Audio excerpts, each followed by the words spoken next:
Salut Balam, c'est Christelle, j'espère que tu vas bien. Aujourd'hui, on se retrouve de nouveau pour un format beaucoup plus long de discussion autour d'une tisane. Je suis aujourd'hui en compagnie de Stéphane Schillinger, un très bon ami à moi, mais surtout un auteur que tu connais peut-être via sa page Facebook Par un curieux hasard, par ses livres aussi. Et aujourd'hui, on va discuter tous les deux un peu en mode à la fois story time et à la fois pour t'apporter autant de clés que possible de compréhension sur le sujet des psychédéliques et du chamanisme. Néanmoins, avant qu'on commence, on va faire juste un petit disclaimer. Steph, tu as peut-être des choses à dire là-dessus? Oui, alors il y a des articles qui encadrent ce sujet et des articles de loi. Et principalement, nous n'avons pas le droit en France de présenter des substances qui sont interdites. Dangereuses, c'est un autre sujet, mais des substances qui sont interdites et d'en faire l'apologie ni d'encourager la consommation. Voilà, donc aujourd'hui, on ne t'encourage absolument pas à la consommation de psychédéliques. Cette vidéo, elle est vraiment purement informative. Et aussi, on va parler du chamanisme, qui n'est pas quelque chose d'interdit en France. Donc voilà, on va essayer de couvrir un petit peu tout le sujet. Steph, je voulais te demander un petit peu si tu pouvais résumer comment tu es arrivé au chamanisme, au psychédélique, qu'est-ce que tu as trouvé en premier, et nous faire un petit peu un tour d'horizon de ton histoire sur ce sujet-là. Ok, mon histoire, c'est déjà l'histoire d'une carrière dans la finance, dans laquelle il y avait une absence totale de sens, et le sens, il y en avait de moins en moins. Première rencontre avec le chamanisme à travers des lectures, tout simplement, donc une approche distanciée, très théorique, très imagée. Et deuxième rencontre à travers les plantes sacrées. Donc, et c'est un sujet qui me tient à cœur, le lien entre chamanisme et plantes sacrées, puisqu'aujourd'hui on parle de chamanisme, mais principalement sans ingestion de plantes. Oui. Ce qui pour moi est une approche détournée, on pourra expliquer pourquoi dans ma vision des choses.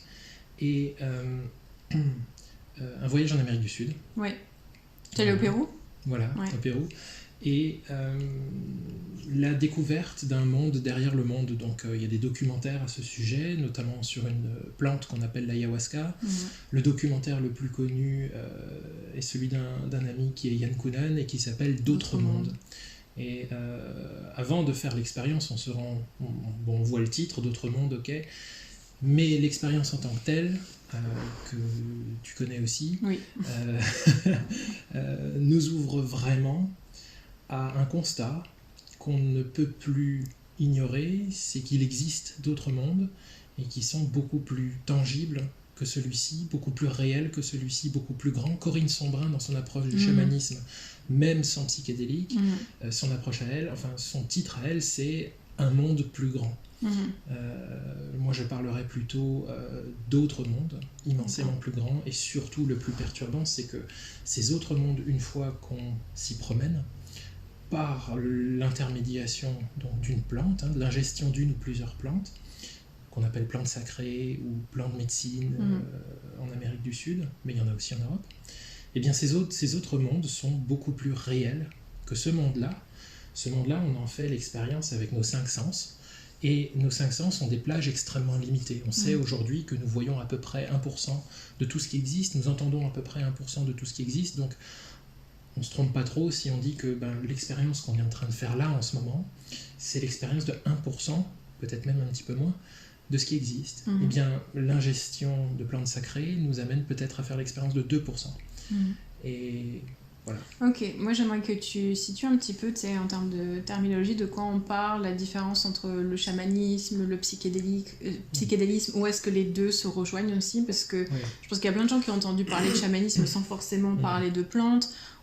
Les mouvements psychédélistes, tu vois, c'est aussi un autre truc à part. Est-ce que tu peux un petit peu situer les choses Oui, je pense qu'il y a 3 termes à explorer et à circonscrire.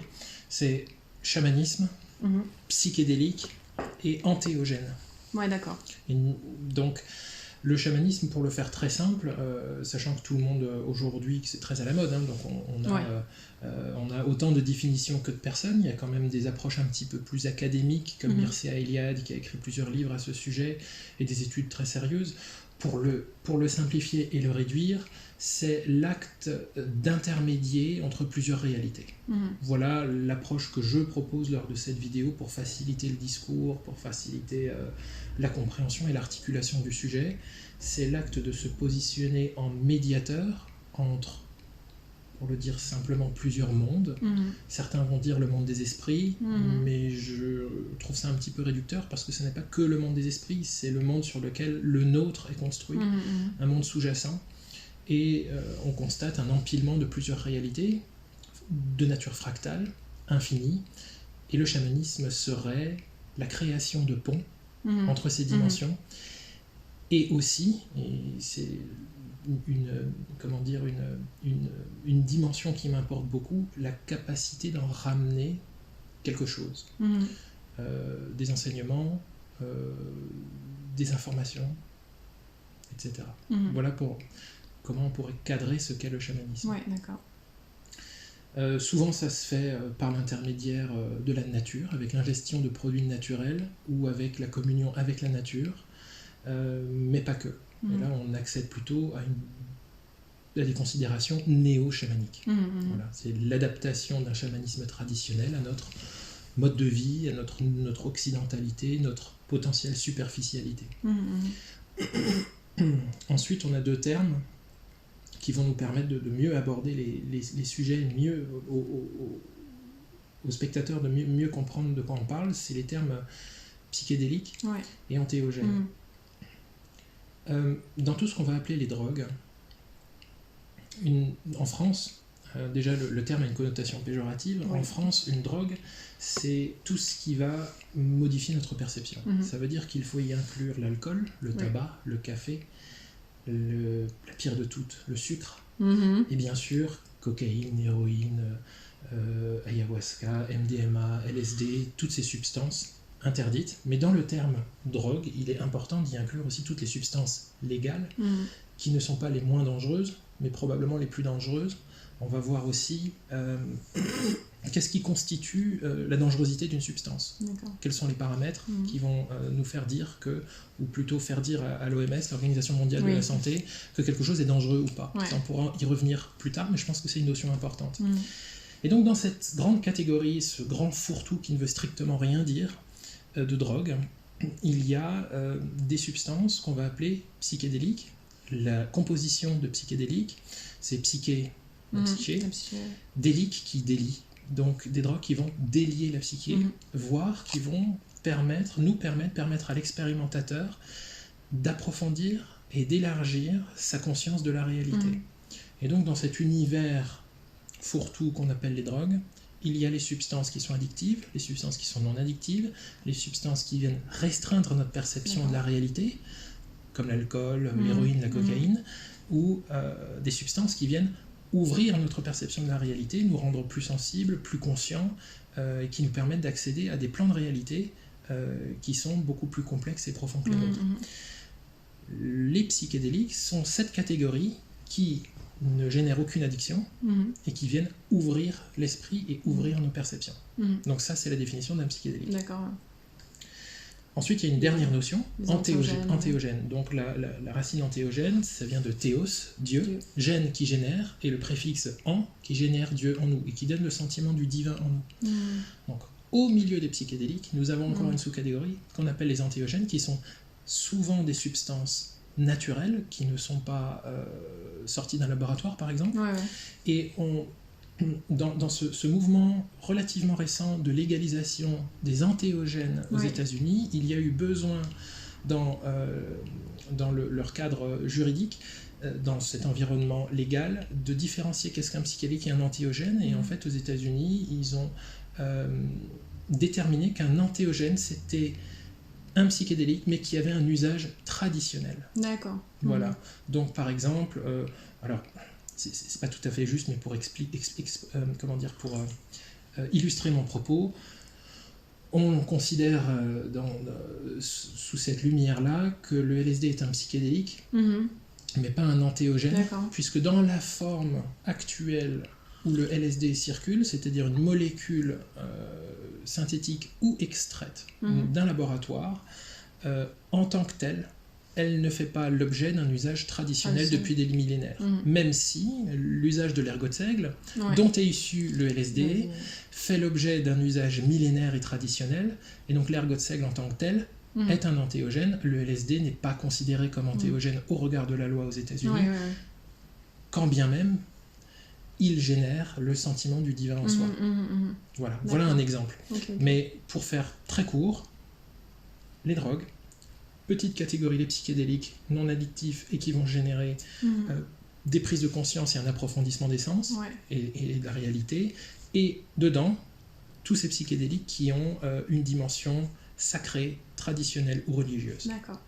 Tu vois, t'as mis le doigt sur un truc que j'aimerais peut-être qu'on explique pour les personnes qui ont peut-être jamais essayé les psychédéliques. Et je sais que malgré les restrictions en France, il y a quand même énormément de gens qui essayent des psychédéliques malgré tout, donc c'est une réalité qu'il faut quand même adresser.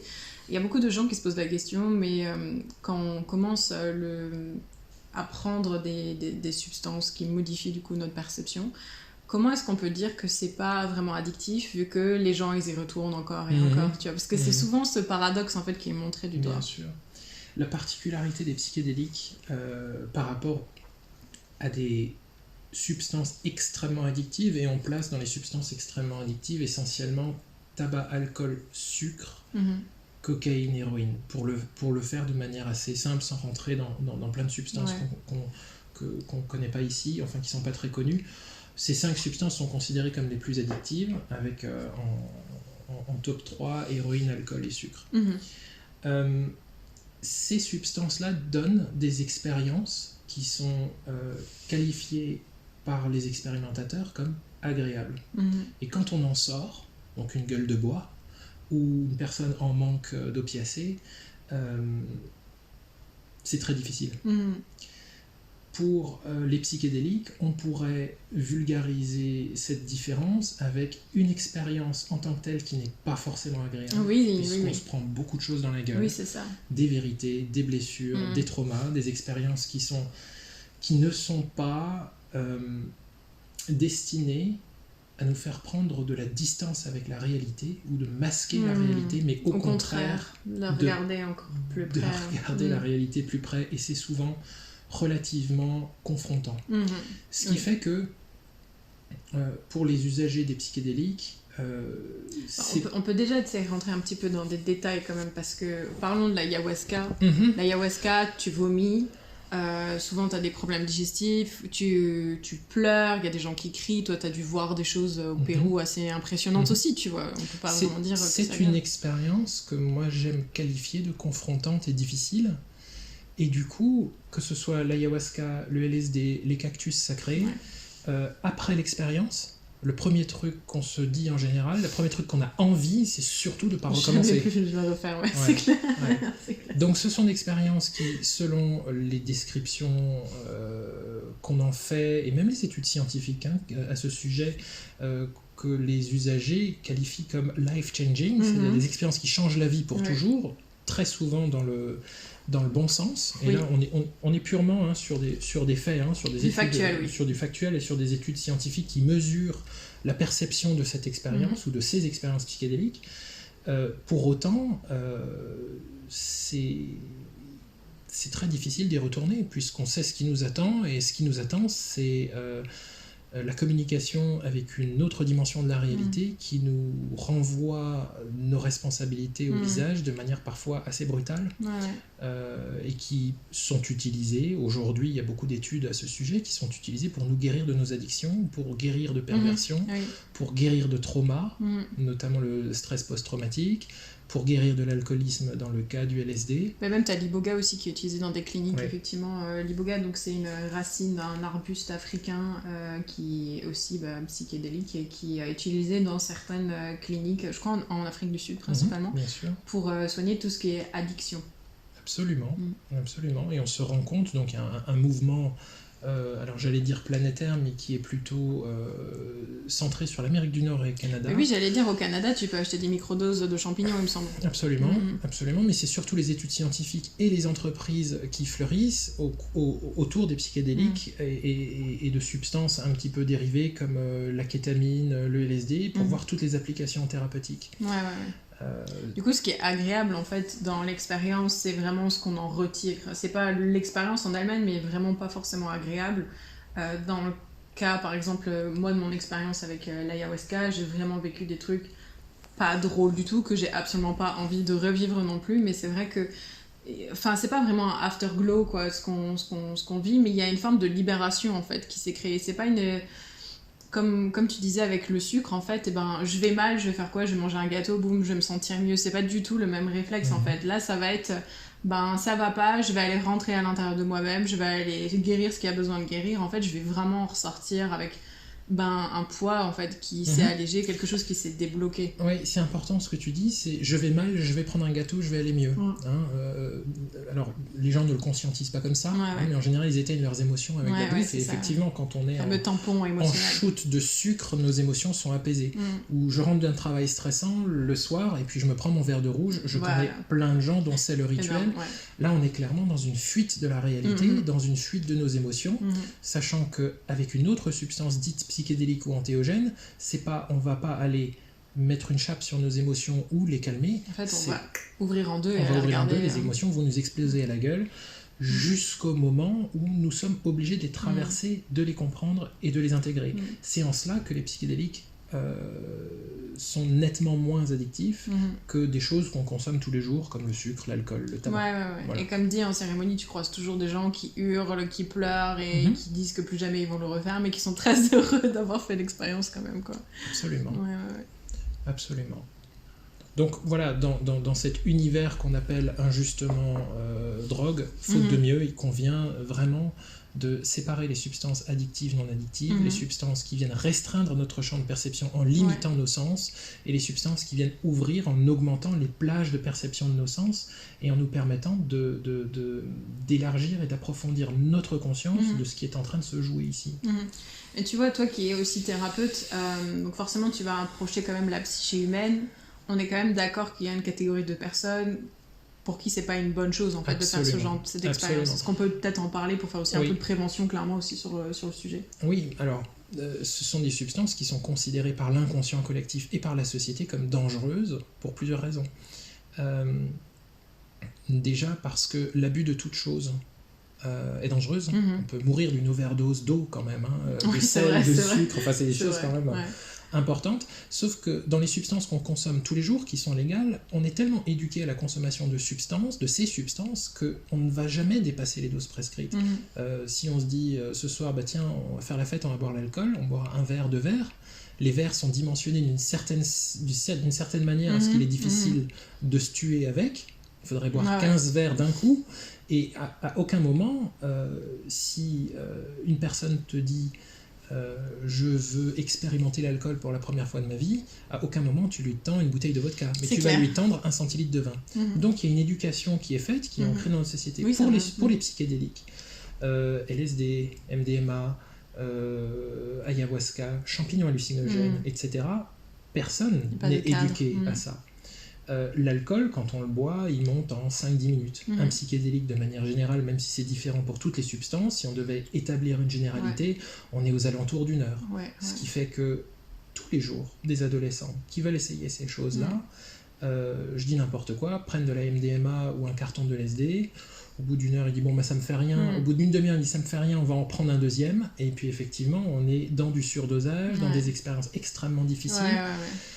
Donc voilà une des raisons pour lesquelles on peut dire que c'est dangereux, mais comme toute chose, c'est pas dangereux dans leur nature. Le problème c'est que comme il y a une chape en fait autour de la légalité de la chose, il n'y a pas d'éducation du tout. Moi, je me souviens à l'époque où j'ai commencé à découvrir ce monde-là, j'allais sur des forums spécialisés en anglais pour découvrir un peu les dosages, lire les expériences d'autres gens, pour avoir une idée en fait du cadre de l'expérience que j'allais vivre, comme quand on regarde des films et qu'on est plus jeune et qu'on voit des gens bourrés pour la première fois ou des gens faire l'amour, etc. Enfin, ça nous donne déjà une idée un petit peu de se préparer à une expérience. Et ben, c'est vrai que quand on est intéressé par ce genre d'expérience, aller lire les expériences des autres, s'informer sur les dosages, les effets, aussi ce qu'on appelle le set and setting, enfin le cadre dans lequel faire ça, parce que tu vois, il y a des gens qui expérimentent les champignons en soirée, la MDMA, etc. Alors Voilà. que c'est le dernier endroit du monde où Ouais. il faudrait faire ça une première C'est fois, ça. hein, ça c'est Alors clair. ça, je pourrais en revenir juste après. Pour finir sur le fait que ce soit principalement déconseillé, Oui, il y a oui, oui. aussi l'idée du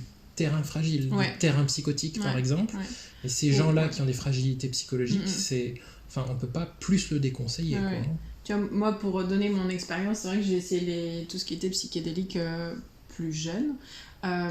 Et là, j'ai 30 ans aujourd'hui et j'ai vécu des attaques de panique en fait suite à un trauma plus tard en fait dans ma vie. Et à l'heure actuelle, les psychédéliques sont une très mauvaise idée pour moi parce que, et comme d'ailleurs la respiration holotropique, c'est vraiment une très mauvaise idée pour moi parce que justement j'ai ce terrain d'avoir vécu des attaques de panique à répétition en fait. Et c'est un endroit dans lequel c'est beaucoup plus facile pour ma psyché d'aller dès que voilà, c'est un petit peu remué par exemple. Et ça, il faut en être conscient et juste être ok avec ça dans le sens où si on veut faire ce genre d'expérience, c'est pas pour faire l'expérience en soi, mais c'est parce qu'on veut aller regarder ce qui se passe de l'autre côté du voile. Et ça, on peut le faire aussi sans les psychédéliques. En fait, on a parlé du chamanisme aussi avant, et les trans chamaniques peuvent nous emmener aussi assez loin pour aller découvrir ces choses-là. Dans la méditation, on peut aussi découvrir énormément de choses qui vont nous montrer un peu l'envers du décor de cette réalité derrière la réalité. Et pour les personnes qui ont un terrain psychologique un peu plus fragile, en fait, il y a toujours des portes en fait pour vivre une expérience. C'est juste de rentrer en fait en conscience vis-à-vis de soi-même et de se dire bon, est-ce que je pense que, enfin voilà, je suis bien dans ma tête, je suis bien dans ma vie suffisamment pour faire cette expérience-là. Et dans quelle mesure je veux faire cette expérience? Oui, est-ce oui, que oui. je souhaite explorer en touchant la chose du bout des doigts, ou est-ce que je souhaite quelque chose de vraiment révolutionnaire qui va, comme le dit un ami, exploser ma conception de la réalité? Ça. Tu vois, la première fois que j'ai pris ouais. de l'ayahuasca, je me suis pris une claque monumentale. Hein, et la vie n'est plus la même après. Et la vie n'est plus la même après. Enfin, c'est comme dans le film Matrix, hein, t'as avalé la pilule et c'est impossible de revenir en arrière. Hein. C'est-à-dire que, pour faire l'analogie à Matrix, il peut revenir en arrière, mais il ne peut plus ignorer ce qu'il a vu. Hein. Il ne peut plus ignorer l'existence d'un autre monde. Il ne peut plus ignorer le lien qu'il y a dans ce monde parallèle, on va le dire comme ça, les intrications qu'il y a entre le monde parallèle, le monde derrière le monde, et le vrai monde. Il ne peut plus ignorer la nature entièrement spirituelle de l'existence. On peut en revenir, d'ailleurs on en est revenu et on est relativement équilibré, mais on ne peut plus ignorer l'intrication de plusieurs réalités. Ouais, c'est clair. Du coup, tu veux parler du set and setting un petit peu ? On pourra y revenir. Oui, par rapport à la dangerosité, il y a une phrase qui est très importante. La phrase, elle a 600 ans. C'est « tout est poison, rien n'est poison. C'est la dose qui fait le poison ». Voilà. Donc, on a du cyanure dans notre corps, on a de l'arsenic dans notre corps qui passe pour les poisons les plus dangereux du monde. On a dans l'ayahuasca la molécule importante, elle s'appelle la DMT. On en produit dans notre corps. Oui, c'est vrai. Donc, c'est essentiellement, il n'y a pas de substance dangereuse, il n'y a pas de substance non dangereuse, il y a comment on la consomme, set and setting, quel est notre état initial et dans quelle quantité et avec quelle intention. Pour en revenir à la notion de dangerosité, c'est pas tout à fait vrai quand je dis qu'il n'y a pas de substance dangereuse et non dangereuse, mais c'est pas comme ça qu'on qualifie une substance.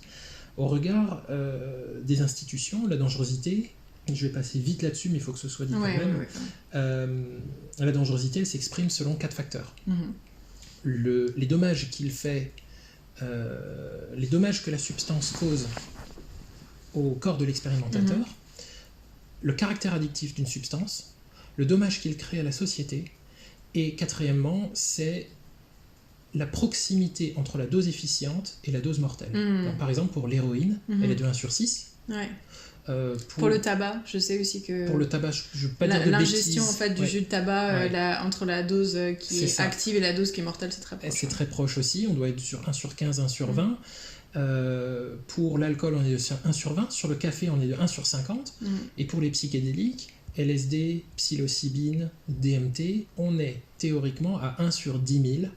Pourquoi ?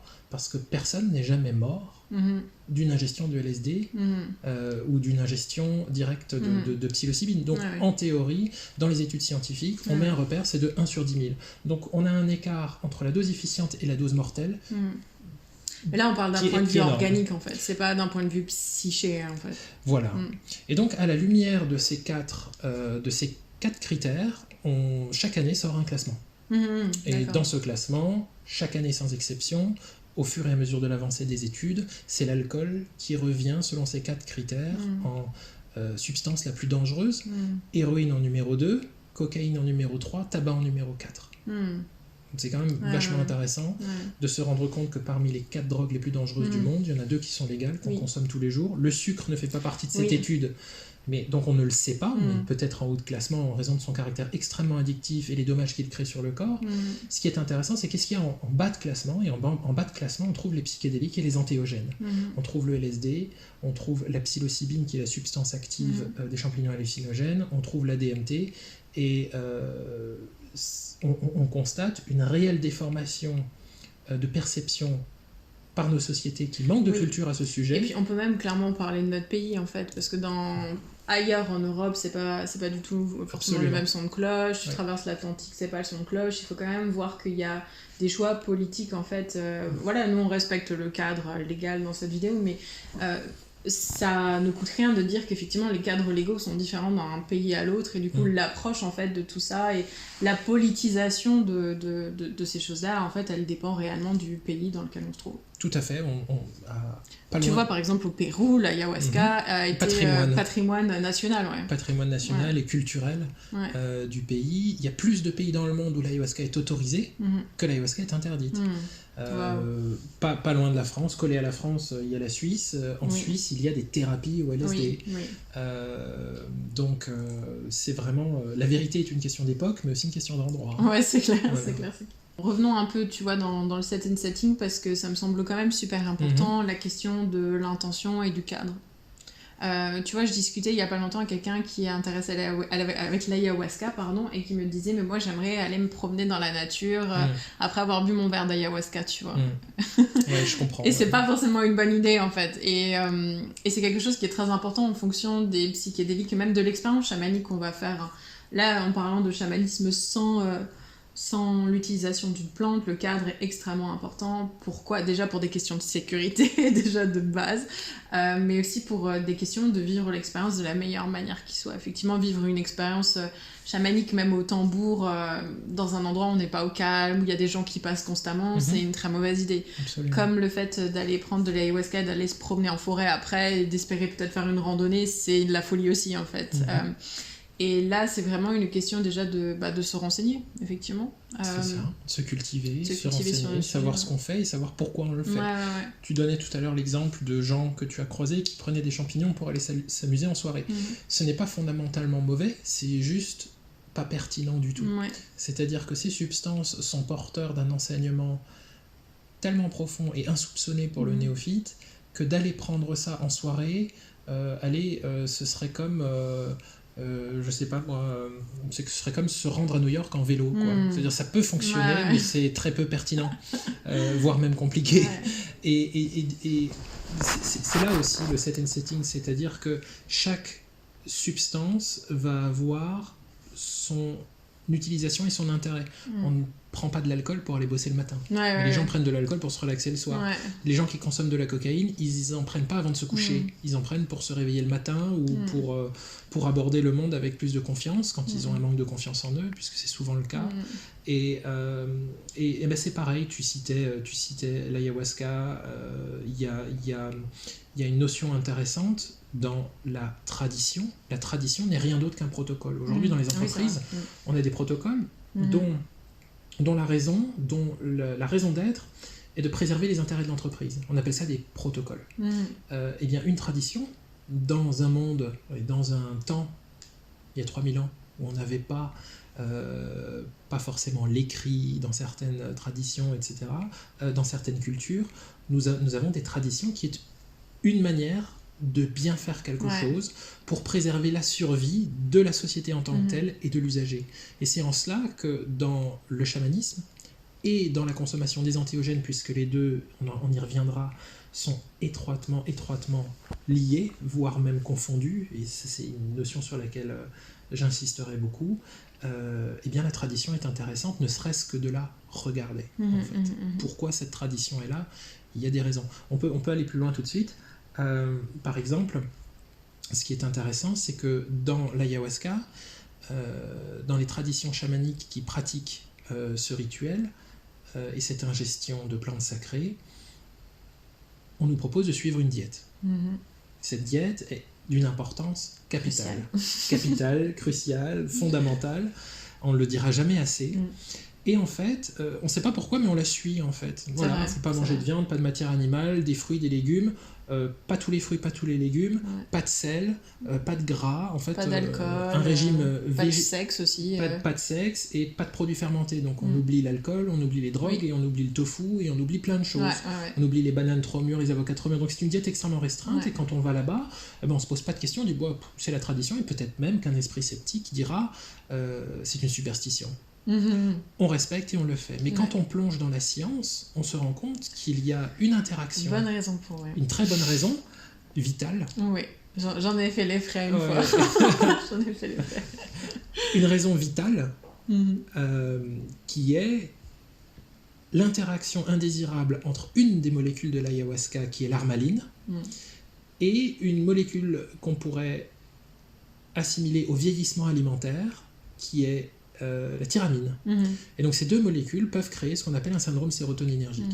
Et au fur et à mesure des études, on se rend compte que tous les aliments qui contiennent de la tyramine, donc avec une interaction dangereuse avec cette plante, eh bien, sont les aliments qu'on retrouve dans la tradition, dans les diètes.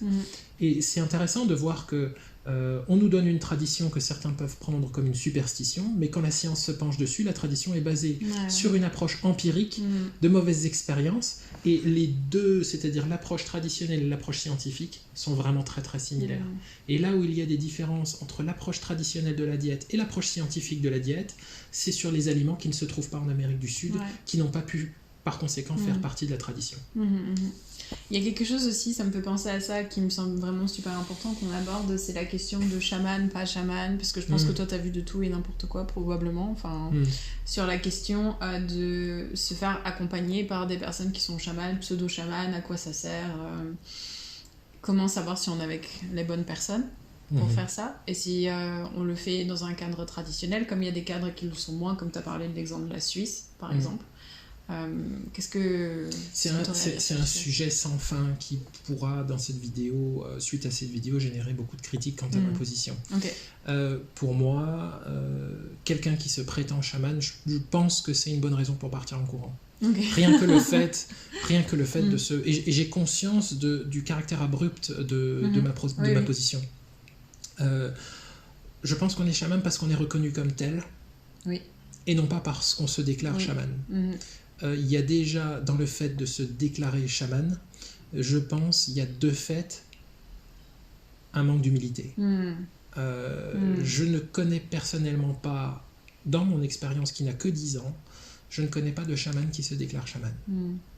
Et on est, pareil, dans une surutilisation du terme, parce que c'est à la mode, parce que ça fait bien, etc. Et parce que c'est vrai que quand on parle de chaman, c'est quand même des personnes qui sont intercesseurs entre des mondes, c'est des gens qui sont en capacité... J'ai discuté une fois avec un yogi qui était parti en Amérique du Sud et qui avait fait une privation de sommeil pendant je sais plus combien de jours, qui était encadré par un chaman. Et une fois qu'il a commencé à sombrer un peu dans la folie, parce que forcément ce qui se passe quand on commence à arriver dans des états de privation de sommeil très très très avancés, et ben cette personne-là l'a récupéré. Et il m'expliquait que, enfin voilà, il avait chanté, il avait invoqué des esprits, il avait fait beaucoup de choses et que ça l'avait ramené un peu à la réalité. Donc on parle quand même de personnes qui ont une capacité en fait d'intercéder entre les mondes. Absolument. Et de travailler avec des choses extrêmement subtiles qui nous dépassent complètement.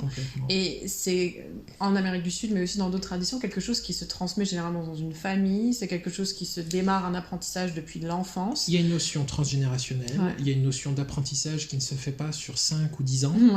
Mais on parle plutôt de 30, 40, 50 ans.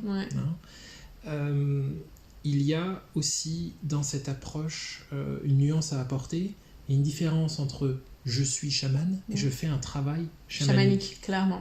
Et je pense que plein de néo-chamans sont des personnes qui font un travail chamanique, Voilà, chamanique, si on traduit, c'est d'inspiration chamanique. Mais est-ce que je suis chaman pour autant parce que je fais des choses chamaniques? Je pense qu'on en est vraiment très loin. Autre chose, il y a aussi dans ces pratiques chamaniques la nécessité absolue de considérer notre occidentalité. Ça veut dire quoi? Ça veut dire que reproduire, et peut-être même aller jusqu'à de l'appropriation culturelle, reproduire ce qui se fait en Amérique du Sud autour de l'ayahuasca chez nous est pour moi une ineptie. Parce que tout simplement, ce sont nous occidentaux, avec, selon nos âges, 20, 30, 40 ans de bagages culturels, d'informations génétiques qui sont propres à nos ethnies, notre environnement, notre alimentation, notre bagage transgénérationnel. Allez là-bas, essayez de comprendre ce qu'ils font depuis 3000 ans. Qui est aussi vécu dans un cadre tribal. Qui est vécu dans un cadre très différent du nôtre, avec des plantes qui ne font pas partie de notre environnement. Essayez pour nous de comprendre et de le ramener, c'est du même ordre que de prendre un des leurs et de le mettre dans une tour de bureau à la Défense à Paris, derrière un ordinateur, et lui dit vas-y bosse maintenant. On a le même fossé culturel et le même fossé informationnel et intellectuel. Le cadre psychique en fait n'est pas du tout le même. C'est pas du tout la même chose. Et on n'est pas dans une notion de hiérarchisation, c'est juste, pour le dire de manière beaucoup plus simple et pragmatique, ce sont deux planètes différentes. Et on ne peut absolument pas comprendre ce qu'ils font, comme nous, qui sommes toute la journée derrière un téléphone ou un ordinateur, ils ne pourront sans doute jamais comprendre ce qu'on est en train de faire et toutes les considérations sous-jacentes au fait d'être derrière un matériel informatique. Il y a tellement d'étapes qui ne sont pas comprises par ces gens. Eh bien, c'est exactement la même chose pour nous quand on les voit communiquer avec les plantes ou quand on les voit voyager dans des mondes ou obtenir des informations du soi-disant monde des esprits. Et c'est pour ça que c'est intéressant dans la pratique européenne, tu sais, il y a toujours ce truc de poser des intentions avant de démarrer une cérémonie, parce que ça, en Amérique du Sud, Voilà, alors il y a cet autre aspect, ce sont des cultures, alors pour parler de celles que je connais le mieux, pour parler des Shipibo notamment, ça n'est pas une culture de la parole. On parle, nous, on ne fait que parler. On a besoin de passer par le mental. On a besoin de mettre des mots.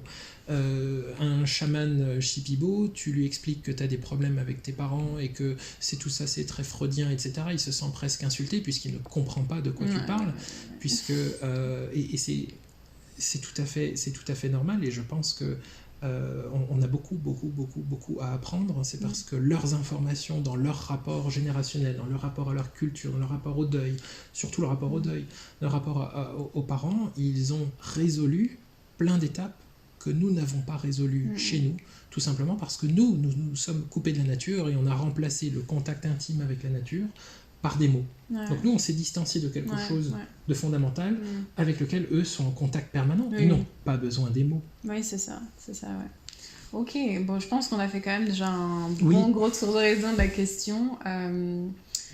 Si tu as des questions, surtout n'hésite pas à poser des commentaires, que ce soit moi ou que ce soit peut-être Stéphane, on va essayer de te répondre de notre mieux. Je te suis mis dans la description de cette vidéo un lien sur la vidéo qu'on a fait sur la chaîne de Stéphane, du coup sur un autre sujet. Et je te mets aussi le lien du coup sur sa page Facebook et où est-ce que tu peux trouver ses livres et toutes les informations donc sur ce que Stéphane propose. J'espère vraiment que si ça t'a plu, si c'est le cas, n'hésite pas à mettre un petit pouce comme d'habitude, à t'abonner à cette chaîne, surtout bravo, félicitations, tu es arrivé jusqu'à la fin et on te souhaite tous les deux une très bonne journée. À bientôt. Merci.